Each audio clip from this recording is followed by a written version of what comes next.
Hi, it's John here at Primal Woods, and today we're going to give you a brief intro into how we make maple syrup at Primal Woods. First thing you need, of course, is a tree. We have mostly sugar maples on our property, but you can also tap reds, black maple, or silver maple. Slightly less sugar content, but same outcome with a bit more work. We use buckets, kind of the old-fashioned way, and actually the first thing you need before you even put the bucket up is the right weather. So in the early spring, what you're looking for is the temperature cycling with overnight lows in, say, the mid-20s, daytime highs low to mid-40s. Sometimes it'll flow at lower temps if you got great sunshine. Sometimes if it's overcast, you'll need higher temps to get flow. So we put, this is called a spile or a tap. We're using a 5/16 tap. You can see it's in at a slightly downward angle coming out of the tree. If you put it too horizontal, the drip will run along the bottom of the spile and down the side of the tree. So you need a little bit of downward angle. Have a hook there for the bucket. And then in this case, we've got a hinge lid. Sometimes we use the tented lids, sometimes we have hinge lids. It's just what I've managed to come across.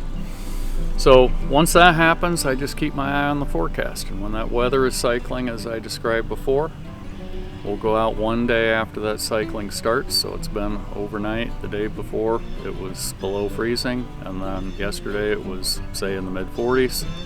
Then today I would be collecting my buckets. You know, the next step when we're collecting the buckets, I send a team of, in our case, homeschooled kids out with 5-gallon buckets. They go to every tree and every tap on every tree, and they'll pour these buckets into a 5-gallon buckets, and then bring those back to the sap wagon. This is our first year of using draft horses to get the large amounts of sap out of the woods. We're bringing it out with a 275-gallon container, so that's about twice what we could do before.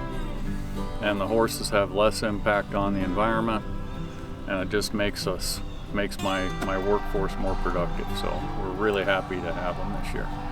The horses, they press a number of buttons for me personally. One is it's a traditional way of getting sap out of the woods, either on some sort of wagon or a sled or a sleigh of some sort. So I like that aspect of it. Love horses, as do most people, it seems to me.